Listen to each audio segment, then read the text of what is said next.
Salam dan bahagia Bapak dan Ibu guru hebat.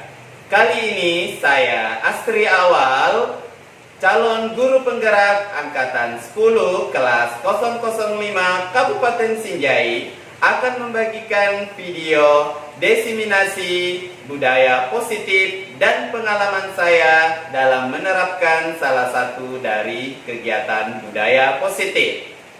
Saya akan membagikan tentang perubahan paradigma belajar, motivasi perilaku manusia, kebutuhan dasar, disiplin positif, keyakinan kelas, segitiga restitusi, dan posisi kontrol restitusi. Dalam pengalaman saya telah membentuk keyakinan kelas yang menerapkan tentang nilai peduli dan kesehatan, dengan membuang sampah pada tempatnya dan membawa botol air minum. Selamat menyaksikan. Assalamualaikum warahmatullahi wabarakatuh. Waalaikumsalam warahmatullahi wabarakatuh. Yang kami hormati Bapak Asir Awal SPD sebagai calon guru penggerak. Yang kami hormati Bapak-bapak dan Ibu-ibu guru SD Negeri 68 Beripi. Yang kami hormati pula, alhamdulillah pada kesempatan ini mari kita bersyukur kepada Allah Subhanahu wa taala oleh karena kita masih diberikan kesempatan dan kesehatan untuk bersama-sama hadir melaksanakan aktivitas kita sebagai guru. Salawat dan salam kehadirat Nabi Muhammad Sallallahu Alaihi Wasallam kita selalu aturkan pada beliau sebagai manusia yang paripurna di permukaan bumi ini. Alhamdulillah pada hari ini bahagian dari calon guru penggerak untuk melaksanakan suatu kegiatan diseminasi yang akan disampaikan sebentar oleh Pak Asil Awal SPD, yaitu terkait budaya positif di sekolah. Jadi judulnya adalah perubahan paradigma belajar, di dalamnya dalam materi pokoknya budaya positif, di mana budaya positif itu akan dibahas terdiri dari bagaimana motivasi perilaku manusia, kemudian ada namanya kebutuhan dasar, disiplin positif, keyakinan kelas, segitiga restitusi, dan posisi kontrol restitusi. Jadi hal ini adalah merupakan hal yang kita selalu ikuti untuk melahirkan perubahan-perubahan dalam hal transformasi pendidikan yang lebih baik lagi. Untuk kita selalu memahami bagaimana keberadaan kita di sekolah untuk membuat peserta didik kita lebih memiliki kesadaran yang dimunculkan oleh inspirasi baru yang harus ditampilkan oleh Bapak dan Ibu guru sebagai bagian yang sangat penting di dalam membuat perubahan pendidikan agar peserta didik selalu terlibat langsung untuk memaknai arti daripada kehidupan pribadinya masing-masing, sehingga kita akan melahirkan peserta didik yang disiplin baru bagi kita sebuah sebagai bagian yang sangat penting di dalam pembelajaran. Demikianlah sekedar pengantar dari saya untuk mengikuti kegiatan yang akan kita laksanakan pada kesempatan ini. Demikian, Assalamualaikum warahmatullahi wabarakatuh.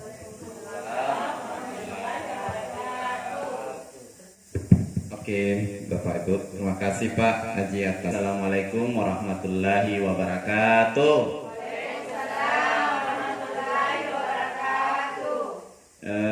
Alhamdulillah, segala puji bagi Allah yang masih diberi nikmat kesempatan kesehatan walaupun di tengah kesibukan kita, di tengah hiruk pikuk tadi malam, nangis-nangis mewek-mewek, ini masih kita diberi kesempatan.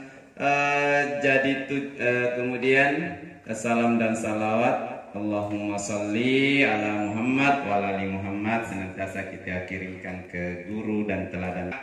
Kita melaksanakan kegiatan kombel kita yang pertama. Kombel kita apa mata ini saya rangkaikan dengan kegiatan saya sebagai bahan dasar disiplin positif, keyakinan kelas, segitiga restitusi, dan posisi kontrol restitusi.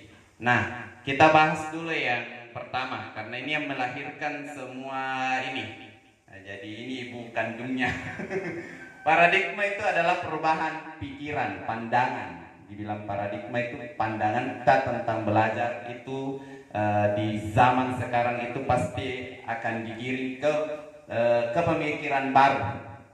Ke pemikiran baru yang berlandaskan dengan filosofi pendidikan Ki Hajar Dewantara yang artinya memusatkan semua pembelajaran itu berpihak pada murid. Kalau dulu kita masih belajar itu tentang masih tidak berpihak pada murid. Nah, ini dituntut sekarang untuk pembelajaran itu seperti itu. Anak itu memiliki kekuatan positif dan kekuatan negatif yang dibawa sejak lahir. Jadi manusia itu memang mempunyai dua kekuatan itu, kekuatan positif dan kekuatan baik. Jadi kalau melihat di orang yang begini modelnya, memang dia itu memang kodratnya seperti itu. Cuma gurulah yang menebalkan garis positif itu atau memburamkan negatifnya itu. Jadi bahasa itu contohnya begini, anak sejak lahir dia penakut, entah masuk di WC takut, kemana-mana takut. Tapi bertambahnya zaman dia itu digiring bahwa sebenarnya itu setan, manusia itu lebih mulia daripada setan. Akhirnya pikirannya itu masuk bahwa saya yang mulia, akhirnya rasa takutnya itu kendur. Tetapi tiba-tiba masih muncul itu perasaan takut karena memang itu adalah kodratnya. Nah, sama dengan kita misalkan begini, padi. Padi itu kalau ditanam di sawah tidak akan bisa berubah menjadi jagung walaupun kita beri pupuk, diberi racun yang paling mahal, dibelikan tanah yang paling subur, petani profesional dari Jepang yang mengelolanya, tidak akan bisa berubah padi menjadi jagung. Begitu bukan dengan siswa. Apapun anuta, kalau dia memang kodratnya seperti itu, ya begitulah. Sama dengan zaman. Nah, kodrat manusia itu akan berubah menjadi mengikut zamannya. Maka perubahan belajar itu harus bergeser ke situ. Menjadi ketika anak-anak bawa HP ke sekolah, belajar membawa HP dan lain sebagainya, searching berarti memang dia kodratnya memang di situ. Dan kita saja menuntun bahwa jangan sembarang dibuka, ini yang harus dipelajari, aplikasi ini yang bagus. Itulah fungsinya daripada guru. Itu disebut dengan paradigma belajar, Bapak Ibu. Nah, tujuan daripada pembelajaran kita hari ini adalah ini yang sebenarnya adalah disiplin positif. Jadi ketika paradigma belajar tersebut muncul dan kita sudah pahami, maka akan menciptakan yang namanya disiplin positif. Yang menurut selain derita, mau ceritanya dipaksa tapi kalau bukan dari diri kita pasti tidak mau kita, karena ada jiwa disiplinnya di dalam diri kita. Nah, itulah yang mau diarahkan ke disiplin positif. Bagaimana cara terkontrol ke dirinya sehingga yang positifnya dilakukan. Kali lagi tentang disiplin positif kita bisa berdiskusi di sini. Kemudian yang kedua adalah teori motivasi perilaku manusia. Jadi kalau menyaksikan manusia melakukan sesuatu itu ternyata ada motivasinya, Bapak Ibu. Jadi kebanyakan manusia melakukan semuanya itu karena ada namanya motivasi. Ada yang disebut dengan motivasi intrinsik dan ada yang disebut dengan motivasi ekstrinsik. Nah, yang ingin dikembangkan di jiwa siswa itu adalah motivasi intrinsik atau yang berasal dari dirinya sendiri. Motivasinya berasal dari dirinya, bukan kita yang kasih dia motivasi, tetapi dia sendiri yang memotivasi dirinya sendiri. Itu disebut dengan motivasi intrinsik. Nah, ini yang bagus dibahas kali ini. Ini terjadi di sini di lingkungan kita. Jadi ada anak-anak itu yang bermotivasi datang ke sekolah atau mau belajar ketika ada kehukuman. Nah, kalau di janji bilang kalau tidak kerja kita dikasih kehukuman, dihukum gitu besok, pasti itu nak kerjai. Kenapa nak kerja? Karena ada motivasi bahwa dihukum kak besok. Masih berarti dia masih bermotivasi ekstrinsik atau motivasi hukuman.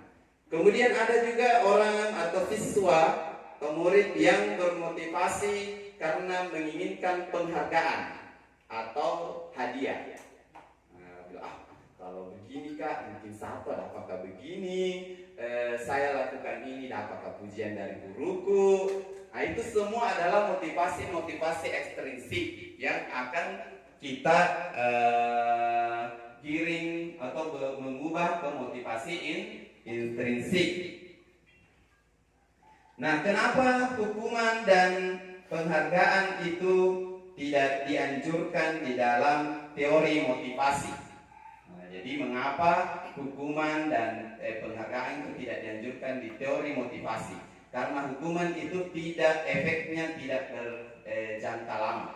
Kemudian perlu diketahui teman-teman bahwa hukuman itu berlangsung sepihak dan selalunya mengarah ke fisik siswa dan psikisnya siswa, itu disebut dengan hukuman. Kita akan bahas sebentar tentang hukuman. Kemudian penghargaan itu tidak dikatakan motivasi ekstrinsik karena sifatnya hanya sementara. Kalau tidak ada itu penghargaan, adik mata tidak mau lagi, bisa lagi deh, tidak ada penghargaannya. Nah, semua itu ternyata ketika saya sudah mengikuti pembelajaran dari struktur ada namanya Aditya Dharma, ternyata membenarkan hukuman dan penghargaan itu masih bisa dilakukan di sekolah. Nah, sebentar pasti penasaran bertanya lagi, bagaimana maksudnya itu tadi tentang hukuman dan penghargaan masih bisa dilakukan di sekolah. Kemudian apa sih yang mendasari perilaku manusia? Nah, jadi ini kita pindah ke sini.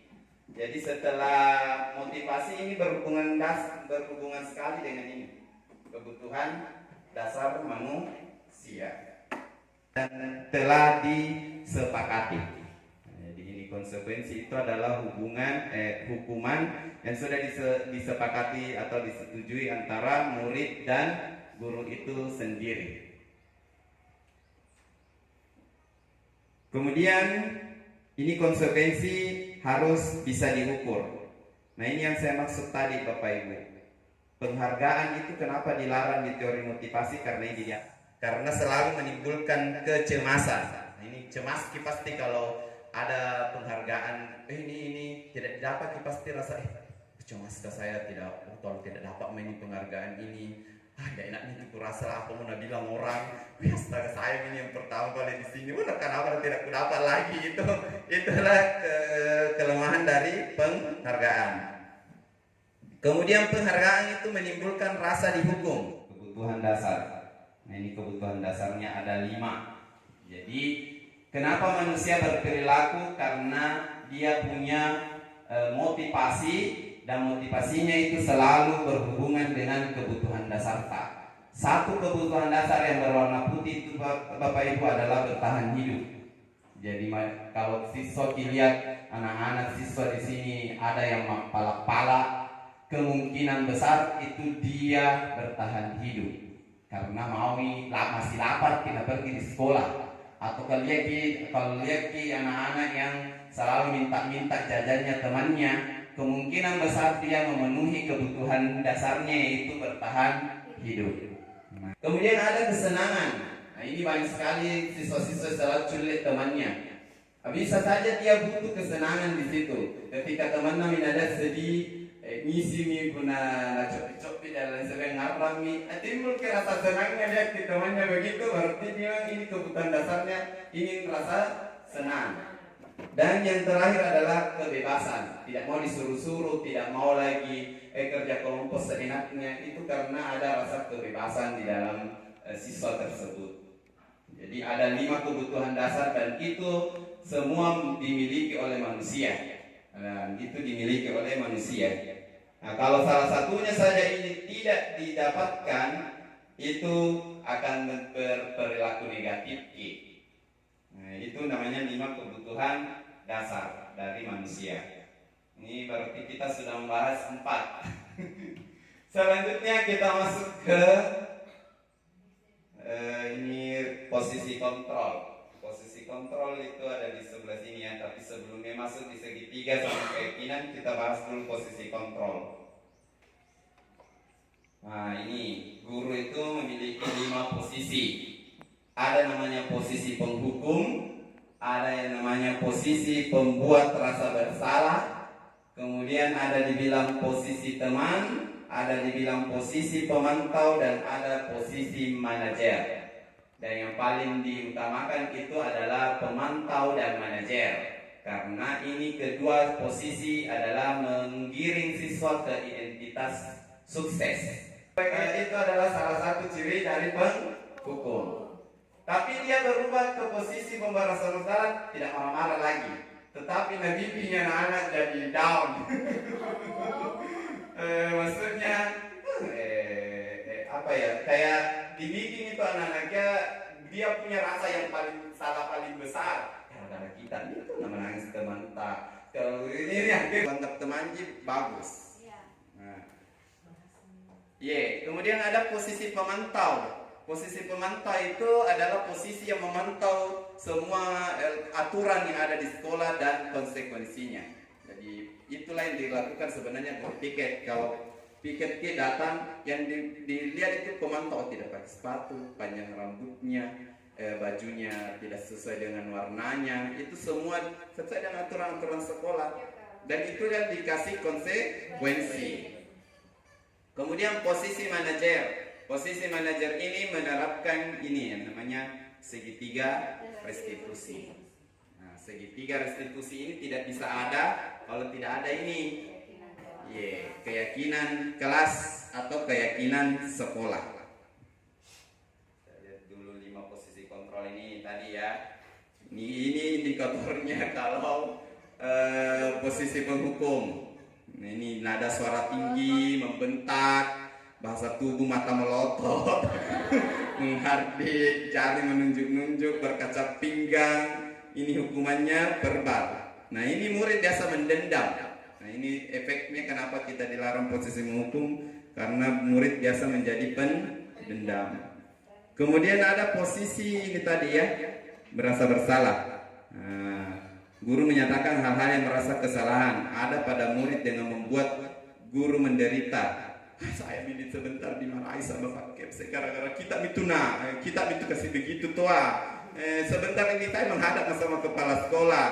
Gara-gara kita ini saya ini di masyarakat begini ini pandangannya. Akhirnya itu anak-anak menjadi saya mentok kapan salah. Tapi suaranya lembut, tetapi akan merasa bahwa siswa itu menjadi rendah diri.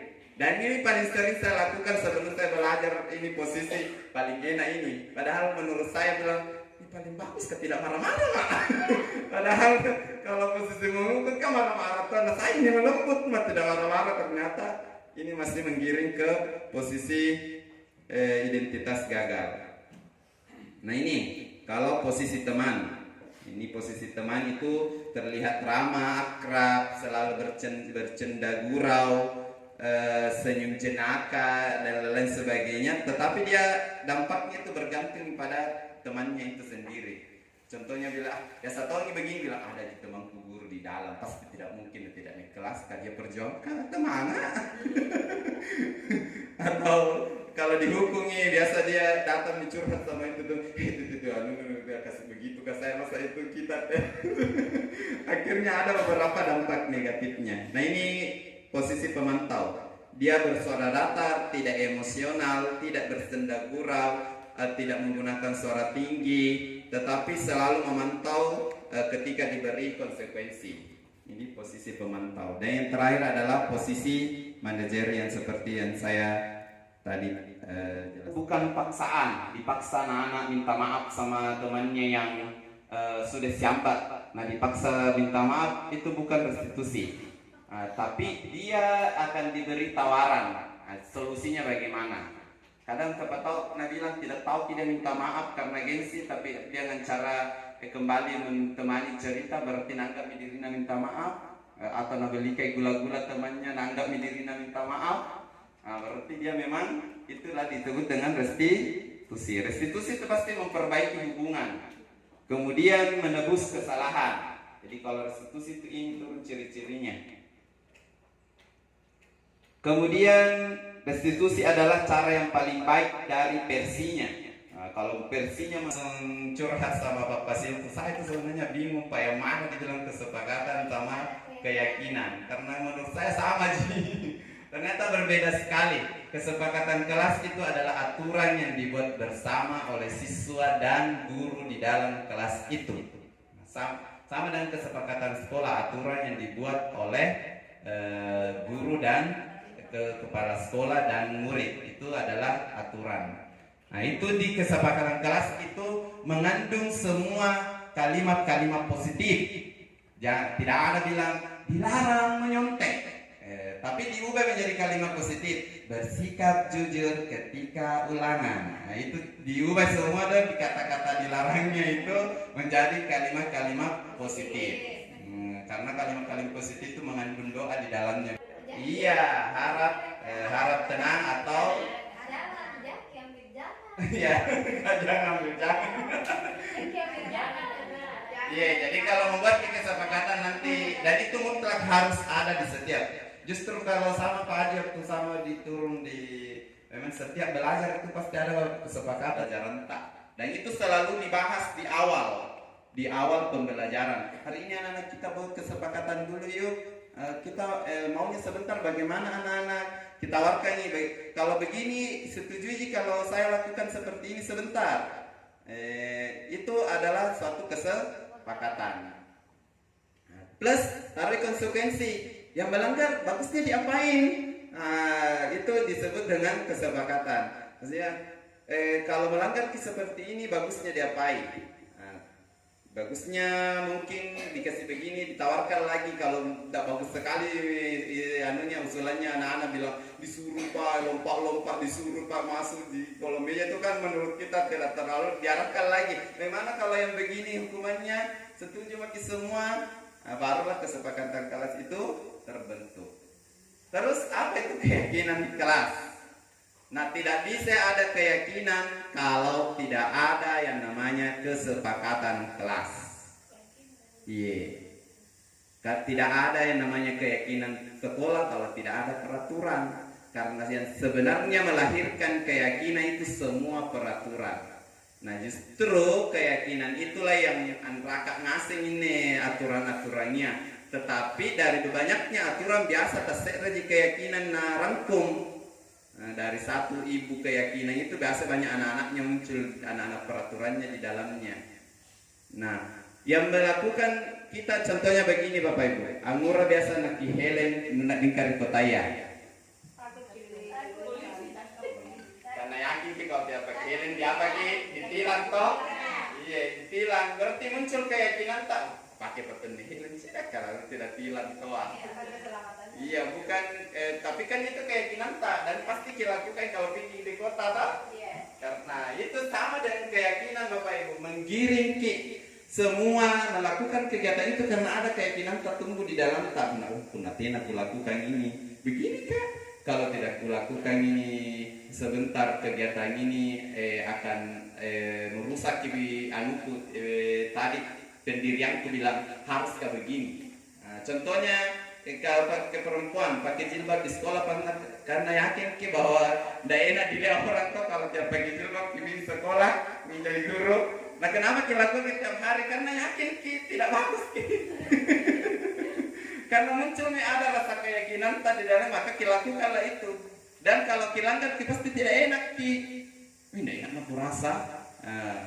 Itulah disebut dengan keyakinan. Contohnya lagi yang lain keyakinan. Ini tadi yang kita bahas di beberapa siswa. Kenapa disuruh bawa botol air minum? Karena dia yakin bahwa pembawa botol air minum itu mengurangi sampah. Jadi ketika dia tidak bawa, berarti dia akan membawa dampak yang tidak baik, yaitu banyak sampah. Nah, itu disebut dengan keyakinan. Keyakinan inilah yang disebut dengan profil pelajar Pancasila. Ternyata semua beriman dan bertakwa pada Tuhan yang Esa dan mulia. Nah, itu semua keyakinan Bapak Ibu. Baru keyakinannya itu di dalamnya ada sub-elemennya, ada namanya ada elemen dan ada sub-elemennya. Yang sub-elemennya itu banyak. Yang kalau itu hari kita ke acting itu disebut segitiga restitusi. Nah, ini sebenarnya segitiga restitusi itu menerapkan memberikan pertanyaan-pertanyaan atau komunikasi di bulan segitiga restitusi. Komunikasi orang dengan siswa. Nah, segitiga restitusi itu adalah pertanyaan di semua, rata-rata pertanyaan di semua. Nah, yang pertama itu menstabilkan identitasnya anak-anak. Tidak langsung disalahkan ketika datang yang aneh mentong ini. Kembali kamu sing. Tidak mentong ini najarai tiap hari lagi ini mesti. Di besok pagi kita mesti lagi. Tidak bagus mentong ini kapal otaknya ini. Berarti itu tidak menstabilkan perbedaan identitas.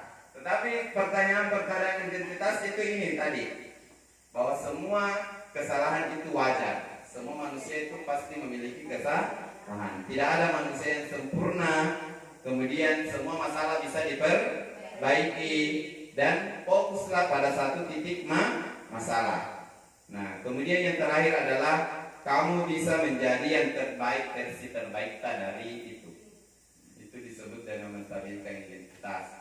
Kayak memang ini segitiga memang agak menurut orang bilang tidak bisa berhasil. Tidak bisa mentoi berhasil kalau tidak ada keyakinan dulu Bapak Ibu. Jangan menerapkan segitiga restitusi kalau tidak ada dulu keyakinan yang diyakini bersama-sama. Tadi seperti tadi contoh-contoh saya tentang keyakinan. Kalau tidak ada itu keyakinan yang dibuat bersama-sama, tidak bakalan bisa ini dilakukan. Karena bilang, mana bisa anak-anak ditanya begitu dan tidak menjawab, bilang, iya kok aku ya. Pasti dalam pikiran, ini paling pekerjaan paling bilang buang-buang waktu sih. Kita turun-turun emosinya baru tidak ada di perubahan pada anak. Karena memang tidak bisa dilakukan kalau tidak ada yang namanya keyakinan. Kemudian yang kedua ini. Yang kedua adalah menstabilkan validasi tindakan yang salah. Maksudnya dianukan itu tindakan salahnya. Contohnya begini, dia ejek temannya karena dapat 5 ya dan dia dapat 10. Contohnya. Nah, itu punya kenapa nana ejek? Karena dia punya rasa bangga dengan nilainya. Bangga di sini divalidasi tindakan salah, diakui bahwa itu wajar. Maksudnya pertahankan itu sifat kebanggaan tak. Pertahankan sifat jagota berkelahi. Tetapi arahkan anak-anak menjadi positif. Contohnya begini, ada mungkin cara lebih efektif kalau menunjukkan rasa kekuatan tak sama teman tak, atau ada cara yang lebih baik menunjukkan rasa bangga sama teman tak tanpa mengejek. Diarahkan yang Anda berpikir tuh bilang tanpa menghilangkan rasa itu tadi bahwa melakukan kesalahan karena dia butuh dasarnya tadi tier 5 tanpa dijasti bilang salah mentongki kita, tapi dianggap benar itu kemudian diperkuat, tetapi diarahkanlah dia untuk melakukan itu menjadi positif dan dikaitkan dengan keyakinannya. Jadi anak-anak itu bisa menyimpulkan bahwa ada contoh kita ambil kasus kami paling sering di sini, kasus berkelahi. Nah, dia sendiri menemukan solusinya bagaimana mengatasi supaya tidak berkelahi lagi. Oh mungkin Pak, contohnya mungkin kalau dan sama Pak atau musawir yang berkelahi, mungkin selain minta maaf, saya harus banyak idenya muncul. Oh, mungkin saya Pak harus satu kelompok dengan dia Pak, atau saya Pak harus jauh dari tempat duduknya. Dan selain membuat keyakinan ini, kita hubungkan dengan paradigma belajar yang mengubah bahwa semua berpihak pada murid. Semua kebutuhan itu berpihak pada murid. Nah, dari sini kita sudah bahas semua.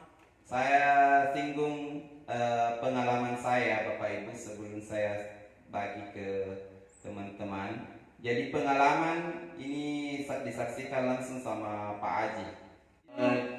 Dua pak turun tinggiku, maksudnya dua si susu pak baru sama tingginya. Sekarang ini sudah hampir sebegini kumami. Nah ini semua plastik yang isi karena kularang anak-anak membuang sampah selain plastik ke sini. Nah, lihat makin sampah plastik itu begitu banyaknya di SD 68 Manipis sudah setinggi sebenarnya dari saya dan selebar dari bagaimana nih lebarnya kan lebar ini. Nah inilah kenapa saya berpikir bahwa perlu keyakinan bahwa plastik itu mencemari tanah, plastik itu tidak bagus untuk kesehatan karena akan merusak banyak ekosistem. Nah, yang paling saya saksikan itu paling banyak itu ini yang warna-warna biru itu Bapak Ibu. Nah, coba lihat. Dan itu paling susah karena dia punya udara di dalamnya tuh jadi cepat penuh.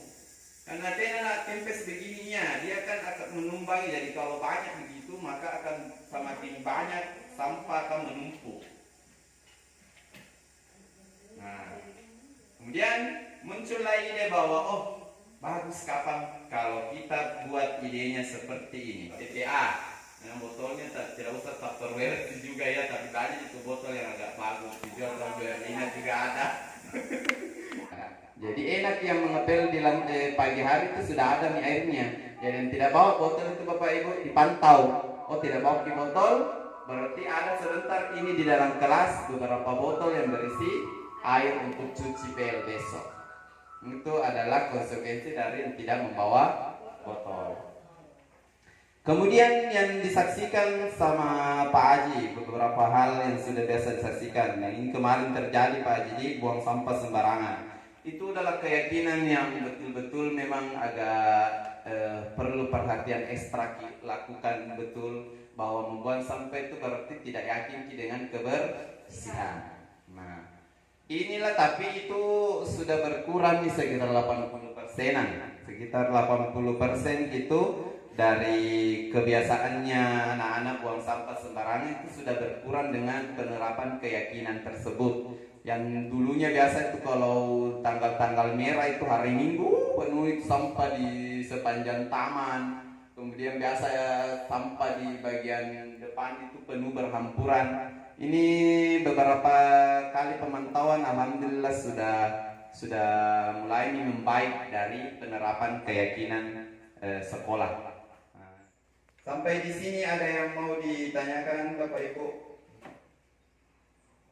Kayak itu tadi penghargaan tidak boleh, ranking tidak boleh, bikin pusing bisa ditanyakan dan dijelaskan sesuai yang saya dapatkan. Assalamualaikum warahmatullahi wabarakatuh.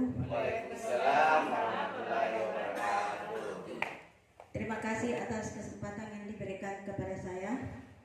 Begini Pak, sebagaimana penjelasan Bapak tadi itu yang mengatakan bahwa disiplin positif itu adalah tindakan yang memberikan perhatian khusus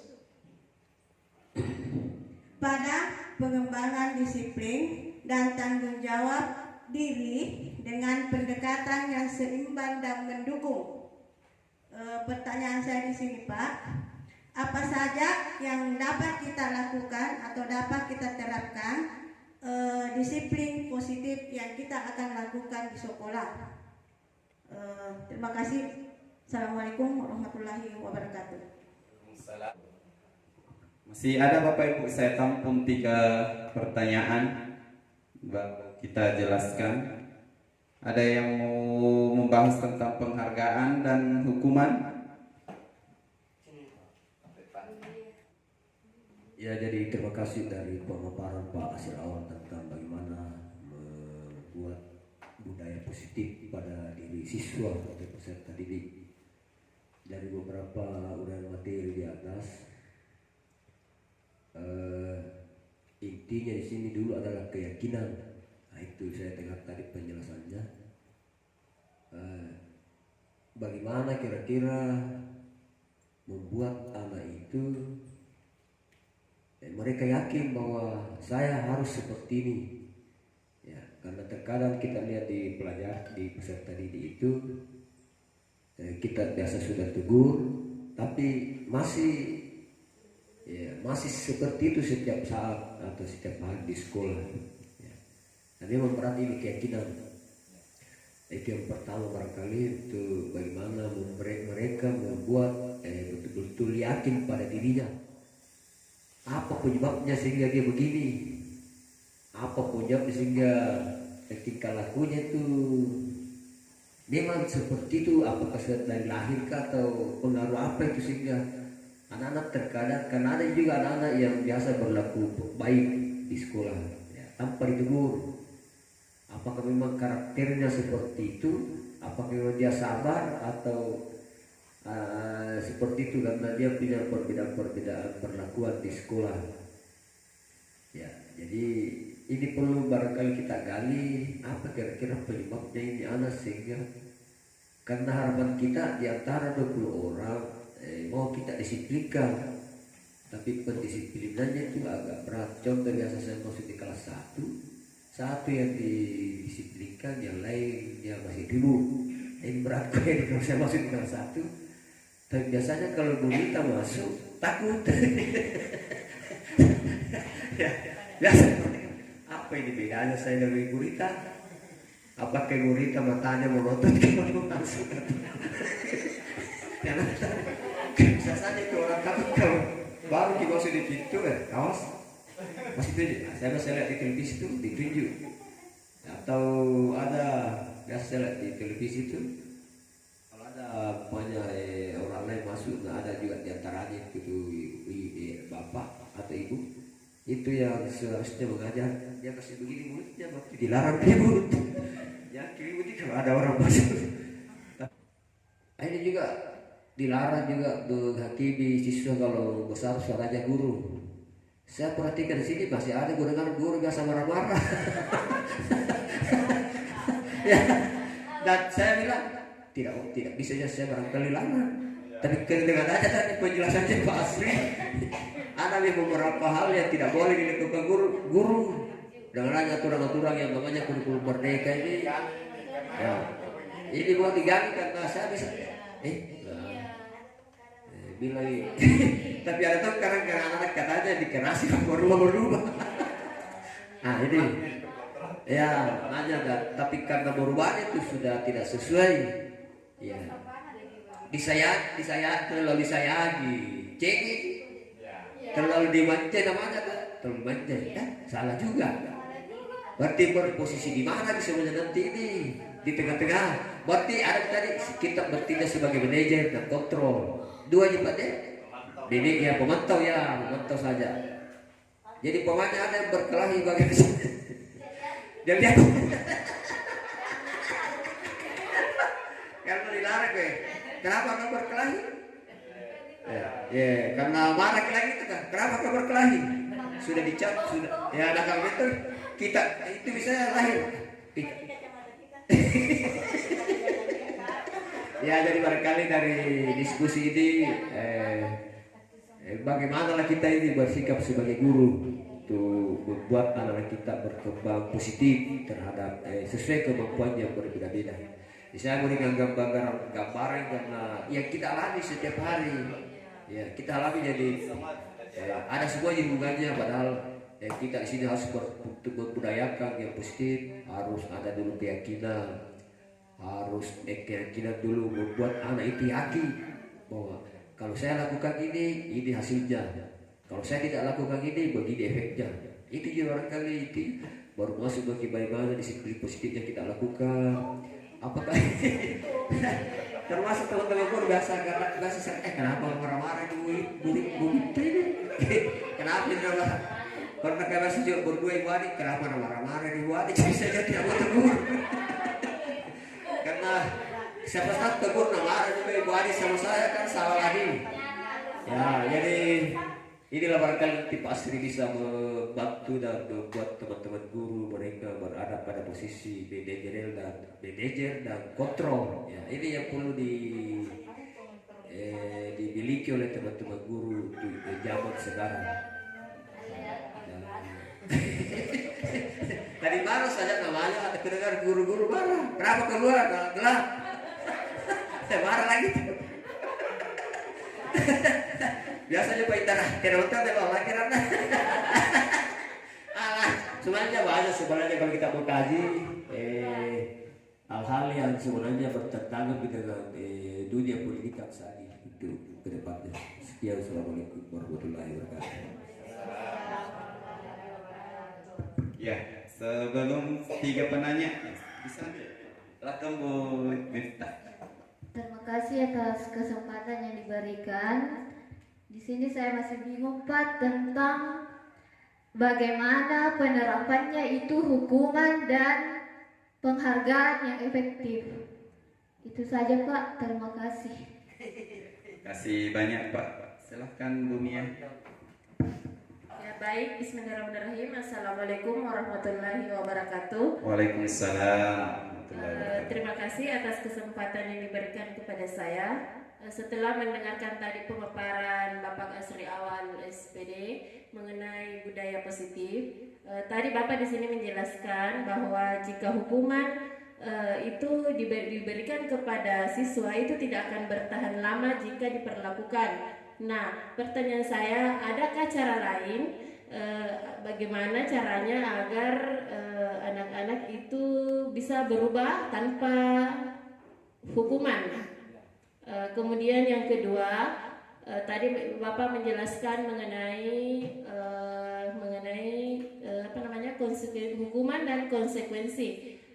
Terus terang Pak, saya masih bingung di mana letak perbedaan antara konsekuensi dan hukuman, karena secara sepintas yang sering kami lakukan kepada siswa itu hampir sama kadang perlakuannya antara pemberian hukuman dan konsekuensi. Jadi mungkin bisa diperjelas letak perbedaannya di mana dan yang mana yang lebih baik diterapkan kepada siswa yang bermasalah. Saya kira itu yang bisa saya pertanyakan. Terima kasih. Wassalamualaikum warahmatullahi wabarakatuh. Waalaikumsalam warahmatullahi wabarakatuh. Jadi ada 4 penanya dan alhamdulillah ini betul-betul membuka ruang diskusi Bapak Ibu ya. Jadi pertama dari Bu Rita, bagaimana penerapan disiplin itu? Nah, jadi yang perlu itu Bapak Ibu ketika kita memberikan suatu suatu arahan sama orang, kita dulu yang mencontoh. Nah, jadi biasa saksikan saya pun sekarang mulai ini pegang-pegang sampah. Jadi ketika saya melihat sampah, saya nggak segan-segan untuk memungut supaya anak-anak dia, oh Pak Astri suruh saya mengut sampah, tapi dia tidak melakukannya. Di mana letak kedisiplinan itu? Pasti anak-anak berpikir seperti itu. Jadi kalau kita memberikan arahan, maka ini saya juga belajar bawa botol air minum.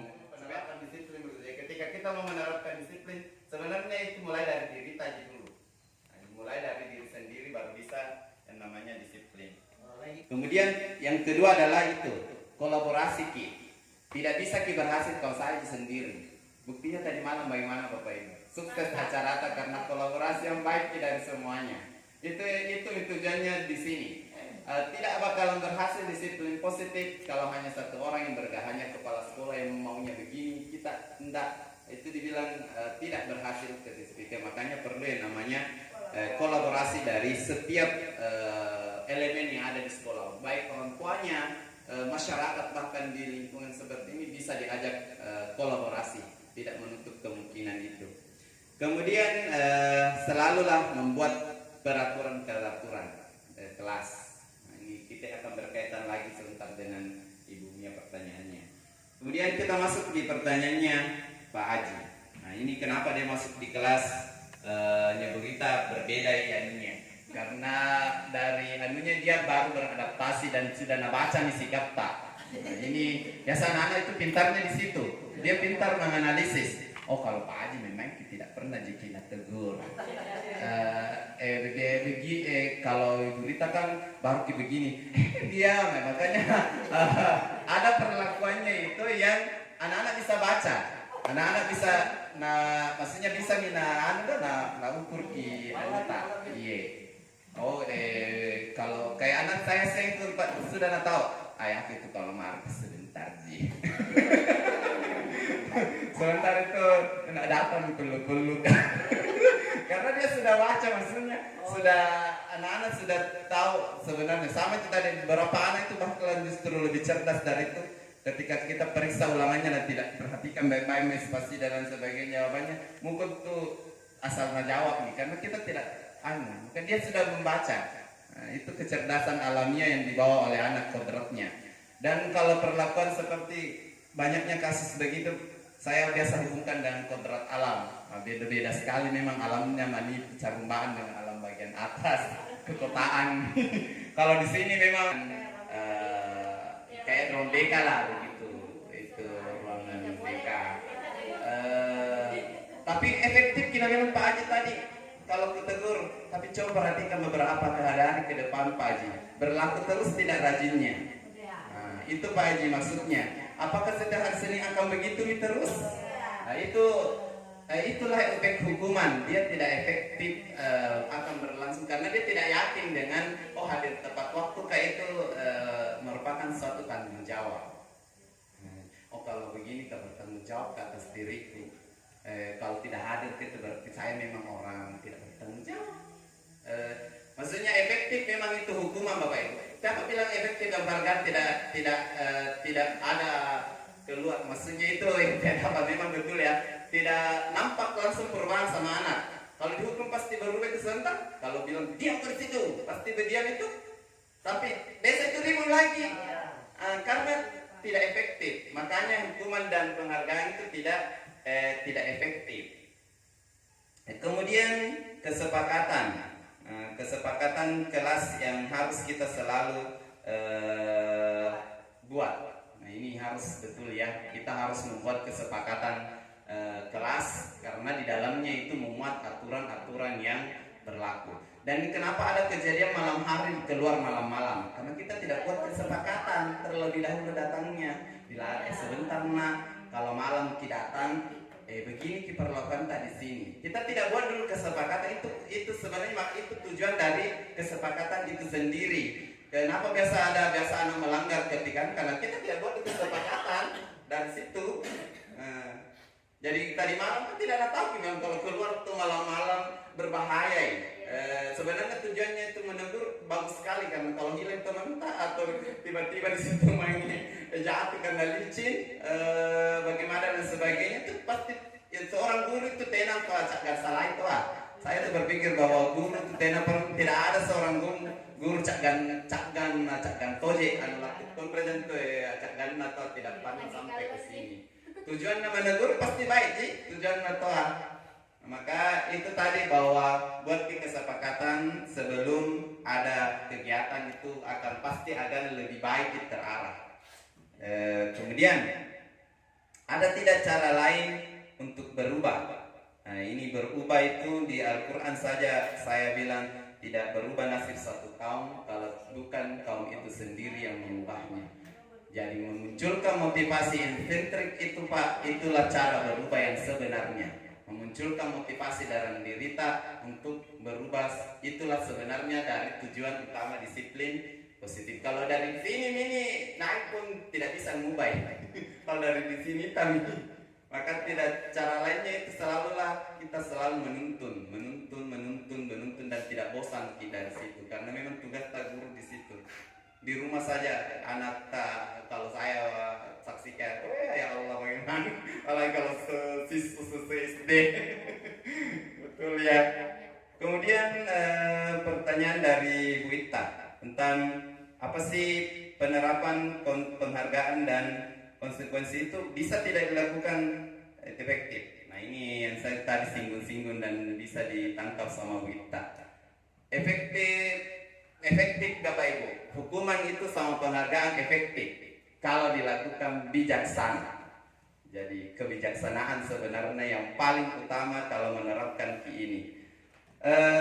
Tadi hukuman itu sudah berganti menjadi konsekuensi. Jadi tidak ada kata hukuman itu sebenarnya. Hukuman itu tadi ciri-cirinya sepihak ya. Kita sendiri memberi hukuman tanpa dia tahu kenapa dihukum begini. Itu adalah hukuman.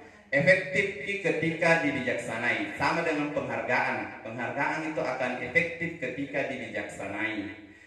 Seperti maksudnya begini, Efektif itu penghargaan efektif ketika dia menjadi misteri. Anak-anak tidak tahu bila mau dikasih penghargaan, misteri. Tiba-tiba surprise. Dan itu tidak berpola. Maksudnya tidak berpola bilang setiap melakukan begitu dikasih. Itu tadi aku bilang anak-anak pintar membaca pola. Jadi kalau nak tahu kan anak bilang, oh, saya dikasih kalau begini sebentar itu pasti nak kasih ke ibunya walaupun tidak nak bilang berpola. Akhirnya anak-anak ada pasti nak tahu bilang, pasti tidak dapat hadiah sebentar.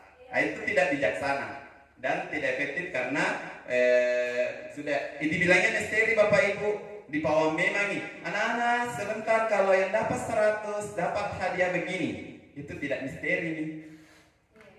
Iya. Kemudian efektif ketika pas momennya, ketika anak-anak itu terlihat rajin langsung dikasih hadiah, itu dibilang pas momennya. Jadi sama ini. Kenapa itu beberapa tahun lalu dari K13 sampai kurikulum merdeka tidak ada yang perankingan dalam rapor karena tidak efektif karena berpola. Kenapa diubah Pak menjadi teladan? Kan sebaiknya itu kayak rajin kilat tiap hari diperhatikan. Oh ini rajin langsung kasih sertifikat. Ini tahu siswa terrajin karena ini beberapa. Nah lihat semua orang. Itu tujuan penghargaan harus dilihat memang semua orang. Supaya apa mengapresiasi timbul kibeden sama teman bilang, oh kalau begini tuh ternyata nilai tuh gurua. Kemudian penghargaan itu bijaksana ketika ikut ke lomba anak-anak tak menanti baru dikasih hadiah, pergi di depan dikasih piala. Sebenarnya biar tidak menang tetap maju ke depan diberi penghargaan. Itu baru penghargaan itu menjadi sebuah efektif tanpa ada lagi embel-embel bahwa penghargaan itu sama dengan hukuman. Jadi apapun itu anak-anak bukan hasilnya sebenarnya dilihat tapi prosesnya, proses untuk mendapatkan penghargaan tersebut. Kemudian tadi Ibu Mia masih bingung nih tentang konsekuensi dengan apa sih bedanya dengan hukuman. Hukuman itu tadi dia hanya kita sendiri yang dan hukuman itu selalu ke fisik sama ke verbal. Konsekuensi yang saya selalu jalankan di sini dan itu sudah berjalan, itu berbeda sekali kalau konsekuensi. Maksudnya itu sudah disepakati dari dirinya. Nah tahu dirinya sih selalu bilang, kalau saya begini, ini sebentar dapat. Dan sudah bisa mina ukur. Oh kuliah jadi pernah tak lakukan ini kuliah jadi sini anjamannya pernah sih kok janji. Maksudnya itu. Tapi tidak efektif itu hukuman masih kalau tidak dibijaksanai lagi. Tidak efektif itu suatu konsekuensi kalau tidak dibijaksanai. Contohnya hukuman itu harus bernilai yang nasukai anak-anak. Contohnya begini, kuhukum kau sebentar main bola, kau situ seharian ke sana main bola kalau tidak kerja tugas. Ternyata anak-anak suka karena hobinya. Tidak efektif karena mau suka saya melangkah ke Cina pasti suruh ke setelah main bola. Nah, itu berarti menurunkan level main bola itu menjadi level hukuman, itu tidak boleh. Atau contohnya begini, kuhukum kau sebentar mengaji 2 lembar kalau tidak melakukan ini. Karena kebetulan anak-anak itu suka mengaji. Hantam saja bentuk melanggar lagi karena bilangnya aku suka, dan akhirnya level mengaji itu di otaknya anak-anak level menjadi level hukuman, dan itu adalah tidak efektif. Berarti konsekuensi yang kita tanyakan tadi, carilah sesuatu yang beda, yang jauh dari menurunkan level kebaikan tetapi tidak menyiksa di hukuman fisik dan psikisnya. Ya, contoh saya di sini ketika anak-anak tidak parah untuk sholat. Nah, contohnya itu adalah dia hanya sepakat bilang lompat tali Pak sebanyak 10 kali, atau ada yang bilang tidak pakai kursi Pak seharian. Berarti dia bisa ukur dirinya mampu untuk itu, walaupun secara dilihat sepintas bahwa itu hukuman fisik, tapi bisa ukur dirinya, bisa ukur dirinya untuk melakukan itu. Kan sisa toh kalau tidak pakai kursi, tapi pilih. Bilang saya Pak tidak pakai kursi selama, tapi kuarahkan lagi kalau bilang seharian kan capek bagaimana kalau 1 jam Cina? Setuju? Oh iya Pak, jadi pas tidak bagus langsung dia sadar sendiri itu anak-anak langsung berdiri sendiri tanpa disuruh lagi, atau langsung ambil tali langsung lompat-lompat di depan tak. Iya. Ada kesepakatan terlebih dahulu? Ada, itu nilai konsekuensi harus ada kesepakatan. Dan itu selalu diarahkan, kalau kan tadi lompat tali pas saya 20. Menurut saya itu tidak bisa yang ukur anak-anak, diarahkan bagaimana kalau 10 mau nak dulu. Nanti kalau 2 kali baru mungkin 20. Nah, itu berarti konsekuensi hukuman itu ada kesepakatan antara 2 orang. Itu tadi perbedaan hukuman dan konsekuensi. Karena pengalaman dari dulu-dulu. Iya. Iya, hampir sama memang. Iya. Tapi sebenarnya konsekuensi itu kayak sudah tahu memang anak-anak. Jadi kalau datang di sekolah dia tidak bakalan takut bagaimana nih. Tidak takut ya kalau sebentar karena konsekuensinya begini. Daripada dihukum tanpa dugaan. Siapa tahu cuci nanti dekat ini mah. Sebentar ini apa hari ini digunakan tidak kubawa ke tugasku. Kan tidak ada nih. Kalau ada konsekuensi kan bisa diukur. Sebentar ini itu bisa kulakukan. Jadi agak berbeda konsekuensi dan hukuman, tapi akan ada persamaannya, tapi ada juga perbedaannya. Persamaannya dasar ke fisik, tapi tidak terlalu menyiksa anak karena maksudnya bisa diukur. Karena ini lewat eksekusi hampir Bapak Ibu masih ada yang mau dibahas. Tapi itu sebenarnya kan biasa. Itu tadi aku bilang konsekuensi itu punya jangka waktu, expire. Kalau dibaca nih anak-anak, aja nih kalian tiap hari besok kita ubah konsekuensinya yuk, ganti 30 nah. Mulai berpikir, Ganti konsekuensi yang lain. Kita lagi yang arahkan begini, itu makanya punya jangka waktu baru nilai anak-anak itu dengan pengaplikasian konsekuensi itu dinilai. Iya.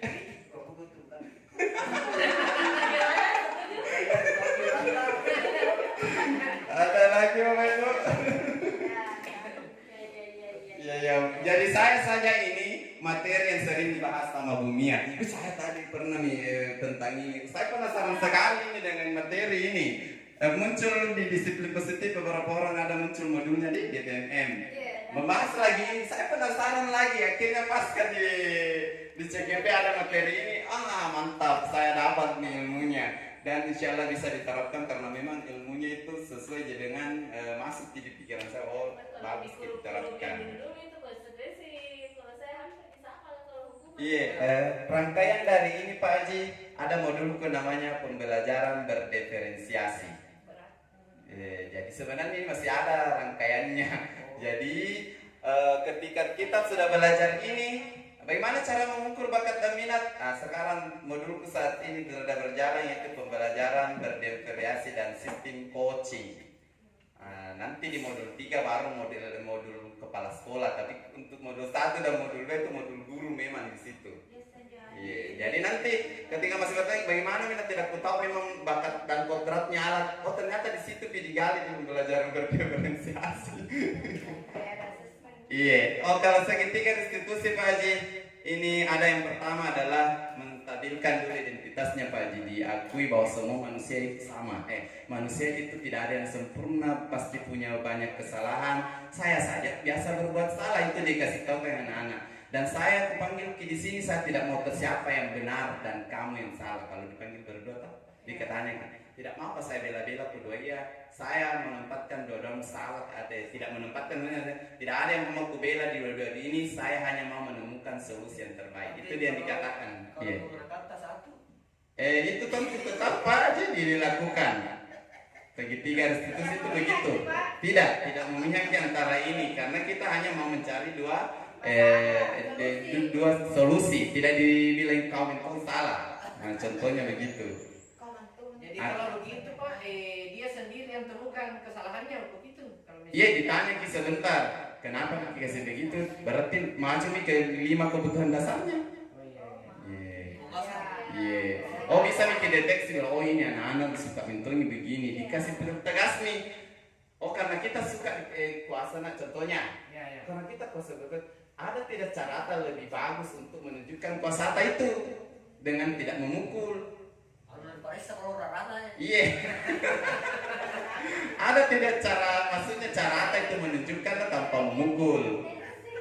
Nah, contohnya mungkin bisa Pak, mungkin Pak bikin jadi ketua kelas. Nah, contohnya begitu mungkin. Iya. Termasuk ya tadi faktor geografisnya anak tuh. Iya. Lingkungan. Iya betul, karena kodrat alam sama kodrat sama menurut Ki Hajar Dewantara itu adalah kodrat alam itu dari lingkungan. Dari Berarti lingkungan. anak yang selalu dimarahi di rumahnya harus dimarahi di sekolah. Sebenarnya itu gua diteliti lagi karena justru dia akan selalu menampakkan rasa ingin disayangi di sekolah sehingga dia berbuat tidak bagus. Ternyata anaknya selalu dipukul di rumah, muncul di sekolah suka juga memukul karena dia ingin disayangi, butuh perhatiannya guru. Iya. Jadi kan itu nih makanya tuh itu tadi Pak Haji Mas saya bilang bagaimana cara mengetahui ini sebenarnya itu sebenarnya diteliti dia bilang oh ternyata ini anak kodong karena suka itu tadi yang dimaksud waktu pertama awal bahwa menuntut langsung pergi di sekolah di orang tua observasi itu hari itu membahas tentang visi misi. Iya.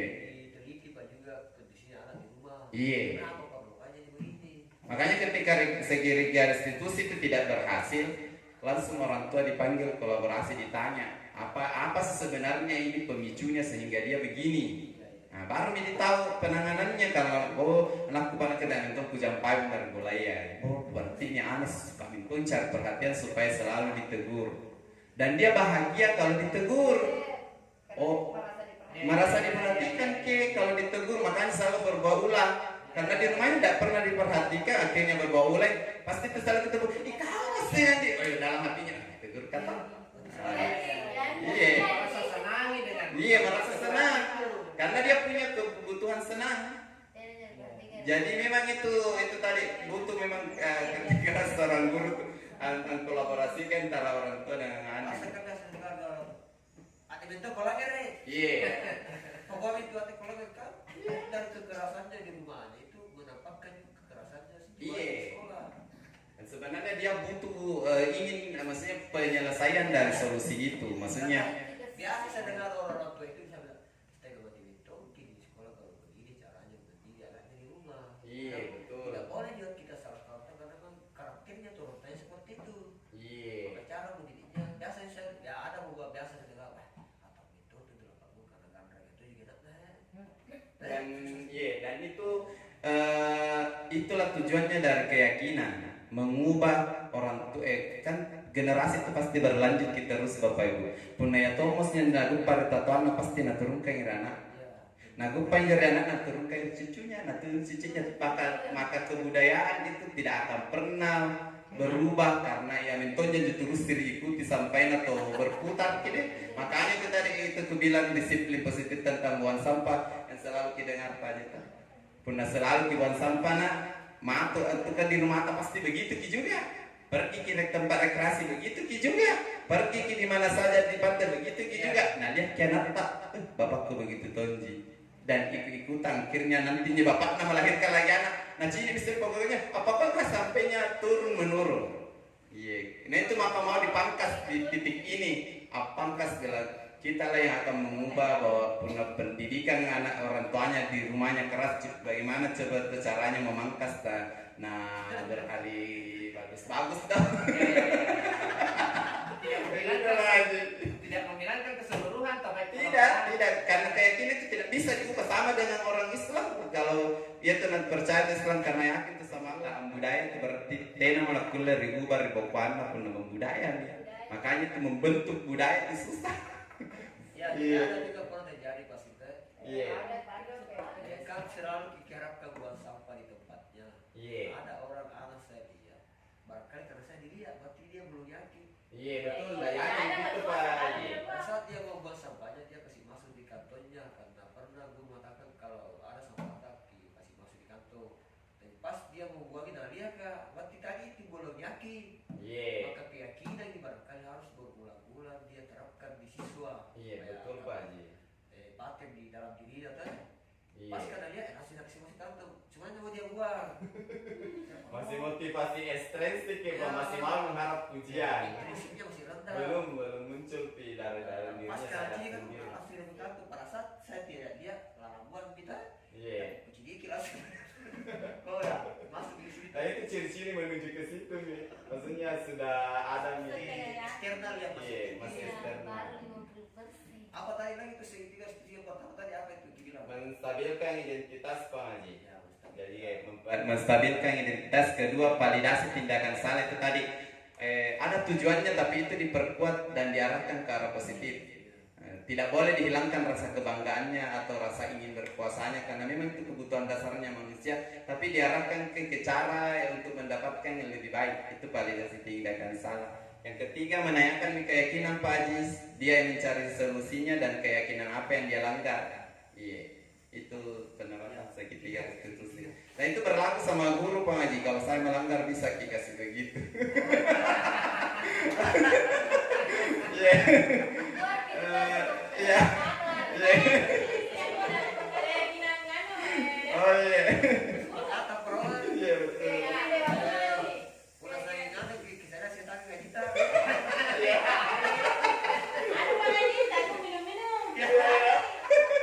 Itu ini contoh Pak Haji. Tadi buat contoh peraturan potong gajinya. Muncul ide lain. Oh minum Pak. Iya. Itulah cara contoh membuat kesepakatan. Pasti banyak ide tahu. Kita saja guru namun muncul ide-ide lain. Bagaimana dengan siswa yang unik pikirannya? Kalau begitu langsung ke kita. Iya, laki memilih konsumsi dulu. Sementara itu mungkin karena orang setinggi konsumsi keluar lagi sarannya lebih baik. Kalau ada kayu sana. Iya. Bahaya bola. Oke Pak, karena waktu membatasi kita sama Ibu, memang seru kan ini. Saya bilang ini materi paling seru saya dapat di CGP karena memang lama yang saya impikan dari semenjak dunia tadi itu yang putus-putus tak kasih sangka di kantor. Sempat itu hari juga saya berdebat dengan bagaimana videonya Ibu. Sempat itu hari tidak keterima dengan pendapatnya Bumia karena namanya juga ilmunya belum kudapat toh. Jadi mulai hari ini tidak boleh lagi ada hukuman. Ya konsekuensi. Iya, semangat Bapak Ibu. Oh iya, kembali kita tutup dulu sebelum dihentikan rekamannya. Saya tutup dengan doa kepada majelis. Terima kasih atas kesempatannya. Terima kasih atas waktunya. Apa lagi namanya aktivitasnya, partisipasinya. Terima kasih banyak Pak Haji semuanya. Terima kasih banyak. Kita akan di bulan depan pertemuan begini lagi dengan tema yang berbeda tergantung kesepakatan komunitas belajar kita. Saya tutup dan kepada majelis subhanakallahumma wa bihamdika asyhadu an la ilaha illa anta astaghfiruka wa atubu ilaik. Assalamualaikum warahmatullahi wabarakatuh. Waalaikumsalam.